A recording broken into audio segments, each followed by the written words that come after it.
അവരൊറ്റക്കായാൽ, അവരൊഴിഞ്ഞിരുന്നാൽ, ആരും അവരെ കാണാനില്ലെങ്കിൽ രഹസ്യമായ അവരുടെ ജീവിതത്തിൽ അല്ലാഹു വെച്ച എല്ലാ ഹറാമിന്റെ പരിധികളെയും പരിമിതികളെയും അവർ ലംഘിച്ചുകൊണ്ട് മുന്നോട്ട് പോകുന്നവരാണ്. അവർ നിങ്ങളുടെ കൂട്ടത്തിൽ മാന്യന്മാരാണ്. നിങ്ങളുടെ കൂടെ നിസ്കരിക്കാനുണ്ട്, നിങ്ങളുടെ കൂട്ടത്തിൽ പ്രവർത്തിക്കാനുണ്ട്. രാത്രി വരെ നിങ്ങൾ നമസ്കരിക്കുന്നത് പോലെ നമസ്കരിക്കുന്നുണ്ട്.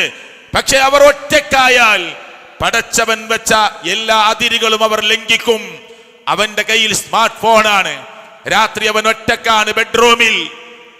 നിസ്കാരം വരെ നടത്തിയാളാ, ഇശാഇന്റെ ജമാഅത്തിന് നേരത്തെ എത്തിയാളാ, സുബൈക്ക് ജമാഅത്തിന് പള്ളിയിലെത്തുന്ന ആളാ.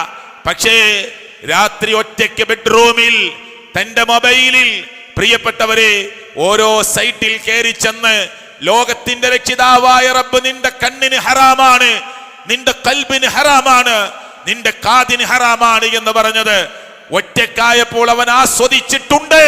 നിങ്ങൾക്കാർക്കും അറിയില്ല. റബ്ബ് പറയാ, അതെനിക്കറിയും. ഓരോരുത്തരും ഭയപ്പെടേണ്ടതാണ്, ഓരോരുത്തരും ഭയപ്പെടേണ്ടതാണ്. നിസ്കാരമുള്ള, നോമ്പുള്ള, പടച്ചവനെ ഭയമുണ്ട് എന്ന് വിചാരിക്കുന്ന ഒരു മനുഷ്യന്റെ മുന്നിലേക്ക് അവനൊറ്റക്കാകുമ്പോ, സാഹചര്യം ഒത്തു വരുമ്പോ, ഒരു സ്ത്രീ അവന്റെ മുമ്പിൽ വന്നു. പ്രിയപ്പെട്ടവരെ, ആ സ്ത്രീ അവനെ പ്രലോഭിപ്പിച്ചു, അല്ലെങ്കിൽ അവൻ അങ്ങോട്ട് പ്രലോഭനം നടത്തി. വേറെ ആരും കാണാനില്ല, അള്ളാഹു കാണുന്നുണ്ട് എന്ന ബോധം ഒരു മുസ്ലിമിന്റെ മനസ്സിൽ എപ്പോഴും ഉണ്ടാകണം. അതൊക്കെ മറന്നു പോകുമല്ലോ പിശാച് ഇടപെടുമ്പോ. അപ്പോൾ അവർ രണ്ടുപേരും മാത്രമാണ്, ആരും അവരെ കാണാനില്ല, ശ്രദ്ധിക്കാനില്ല. അപ്പൊ എന്റെ ഹൃദയത്തിന്റെ ഉള്ളറകളിൽ നിന്ന് പടച്ചവനെ ഭയപ്പെട്ടോ, റബ്ബ് കാണുന്നുണ്ട് എന്ന വിളിയാളും എന്റെ ഹൃദയത്തിൽ നിന്ന് ഉയരുമോ? ഇല്ലെങ്കിൽ പ്രവർത്തന കൂമ്പാരങ്ങളുമായി വന്നു നിൽക്കുമ്പോ പടച്ചവൻ പറയും, നീ എല്ലാറ്റിനും ഉണ്ടായിരുന്നു, പക്ഷെ നീ ഒറ്റക്കായപ്പോ നീ ഞാൻ വെച്ച സർവഹറാമിന്റെ കടമ്പകൾ മുറിച്ചു കടന്ന്, പരിധികൾ മുറിച്ചു കടന്ന് പോയിട്ടുണ്ട് നിന്റെ സ്വകാര്യതയിൽ.